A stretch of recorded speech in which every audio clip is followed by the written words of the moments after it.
Alain Buchavant, bonjour. Bonjour. Alors Alain, vous êtes le commissaire général du Nautique 2009, comme les années précédentes d'ailleurs. Alors, vos impressions sur cette édition?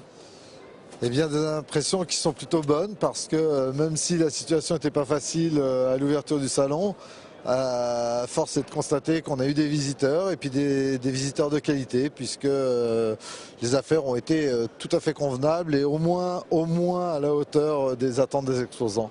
Vous avez quelques chiffres à nous donner? Oui, on va avoir, je pense, 6% de moins de visiteurs par rapport à l'an dernier, donc environ 235, peut-être un petit peu plus, 237 000 visiteurs. Il s'est sans doute réalisé un bon 20%, 25% du chiffre d'affaires de l'industrie française, donc ça c'est important. Et puis une atmosphère qui a été très très bonne pendant toute la durée du salon. Donc un salon, on peut dire, très qualitatif. Oui, je crois que s'il y a un mot d'ordre à garder, c'est la qualité. Alors la qualité parce que les exposants avaient fait les efforts nécessaires, beaucoup de nouveautés présentées cette année, l'environnement omniprésent, donc des choses qui répondaient bien aux attentes, des équipements qui sont particulièrement adaptés pour faciliter la navigation, beaucoup de choses qui ont été très positives ici. Alors avant l'ouverture du salon, nous avions fait un point ensemble, un point presse. Vous nous avez parlé d'animation, qu'est-ce qui s'est passé alors? Alors des nouvelles animations, je pense à Cuisine à bord qui a rencontré un grand succès où chaque jour donc un grand cuisinier et un skipper de la course au large sont venus présenter des recettes.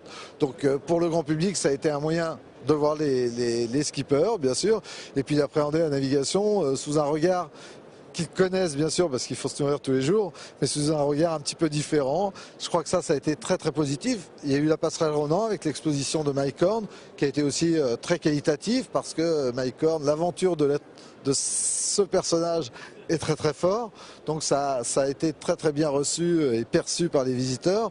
On a eu le showroom de l'environnement avec toutes les nouveautés, des équipementiers, qui était également une très très bonne chose cette année. Alors l'année prochaine, c'est le cinquantenaire, vous avez déjà des idées?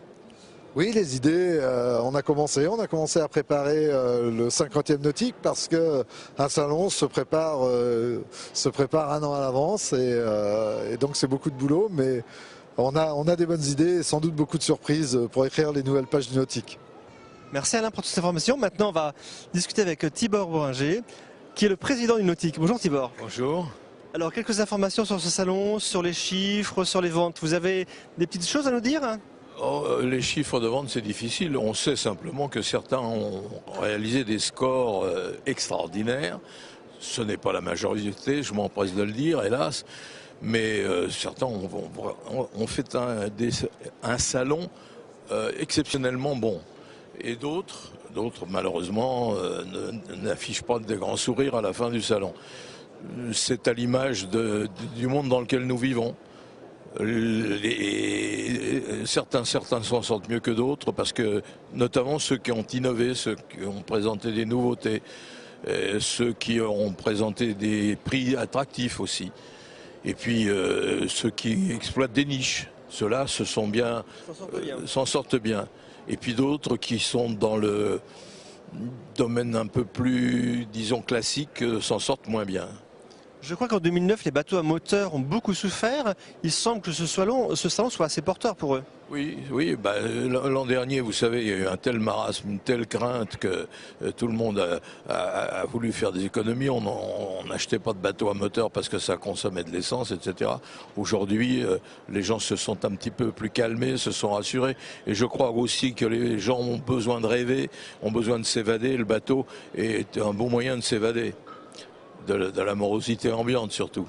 Alors sur cette édition, nous avions beaucoup de très grands bateaux. C'est un peu un effet volontaire sur ce salon ou c'est parce que c'est une réalité commerciale? C'est une réalité commerciale. Il est évident que notamment dans la voile, les gens vont de plus en plus faire un bateau de plus en plus grand, de plus en plus confortable. Et effectivement, il y a eu cette année un record dans le domaine des grands bateaux. C'est la première fois que le salon nautique a accueilli autant de grands bateaux, aussi bien en voile qu'en moteur d'ailleurs. Je commence à bafouiller, c'est la fin du salon, ça se sent.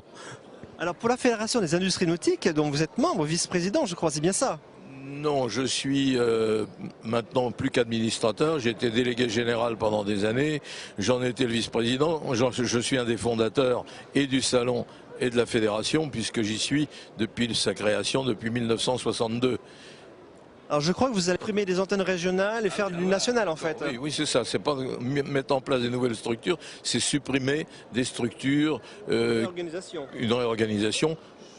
C'est les conséquences de la conjoncture. Nous sommes obligés de serrer les boulons comme tout le monde. Ça, c'est du domaine fédéral qui n'est plus le mien. Moi, je ne m'occupe plus que du salon. C'est déjà pas mal.